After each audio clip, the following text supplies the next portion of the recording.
बहुत समय की बात है। एक महात्मा अपनी कुटिया में अपने सभी शिष्यों को उपदेश दे रहे थे। वे कह रहे थे, सच्ची श्रद्धा से ही ईश्वर की प्राप्ति होती है। इसी विषय पर मैं आप सभी लोगों को एक कथा सुनाता हूँ। किसी एक गांव में एक बहुत ही प्रसिद्ध महात्मा रहते थे। वह उस गांव के सभी लोग महात्मा को बहुत मानते थे, उनकी पूजा करते थे, उनके बताए हुए उपदेशों पर चलते थे। लोग अपनी समस्याओं के समाधान के लिए उनके पास बहुत दूर दूर से आया करते थे। एक दिन वह सुबह उठे तो एक व्यक्ति उनके पास आया और बोला, मैं परमात्मा को जानना चाहता हूँ। वह कैसा है, कहाँ है, क्या करने पर वह प्राप्त होगा। इस बात का उत्तर महात्मा ने नहीं दिया और वह उस व्यक्ति से कहने लगे, मैं नदी पर नहाने जा रहा हूँ। ये सब बातें तो हम बाद में भी कर सकते हैं क्योंकि इनका कोई नियत समय नहीं है, मगर नहाने का एक समय तय है। अंत अभी यहाँ से चलो। ऐसा कहकर महात्मा और वह व्यक्ति दोनों नदी पर पहुंचे और नहाने लगे। जब उस व्यक्ति ने पानी में डुबकी लगाई तो महात्मा ने पानी के अंदर ही उसकी गर्दन पकड़ ली और उसे ऊपर नहीं आने दिया।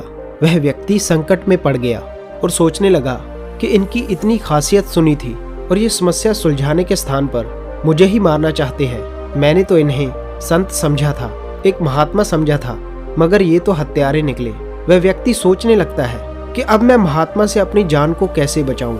वह जितना पानी से ऊपर आने के लिए झटपटाता, महात्मा उसे उतनी ही जोर से पानी के भीतर खींचते।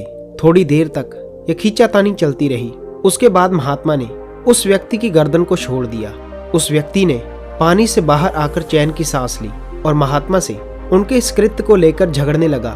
तब महात्मा बोले, देखो भाई, ये झगड़ा तो हम बाद में भी कर सकते हैं। पहले ये बताओ कि जब तुम पानी के अंदर थे तब तुम्हारे मन में क्या विचार थे। उस व्यक्ति ने कहा, आप विचार की बात करते हैं। मेरे मन में कोई विचार नहीं था और ना ही कोई ख्याल था। बस एक ही बात सोच रहा था कि अपने प्राणों को कैसे बचाऊं। मेरा पूरा ध्यान जोर लगाकर ऊपर आने पर ही केंद्रित था। महात्मा उसकी बात सुनकर मुस्कुराए और बोले, तुम्हारी समस्या का समाधान तुमने ही कर लिया। जिस प्रकार तुम्हारा मस्तिष्क कुछ देर पहले सारी बातों से हटकर एक ही बात पर केंद्रित हो गया, इसी प्रकार जिस दिन तुम सभी सांसारिक बातों से परे होकर ईश्वर को खोजोगे तो वह तुरंत मिल जाएंगे।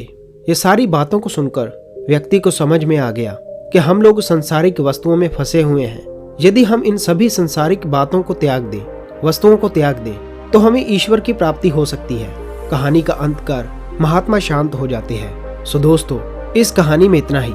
मिलते हैं हम लोग ऐसी ही और मोटिवेशनल वीडियो के साथ। अगर आप इस चैनल पर नए हैं तो मेरे इस चैनल को जरूर सब्सक्राइब कीजिएगा। धन्यवाद।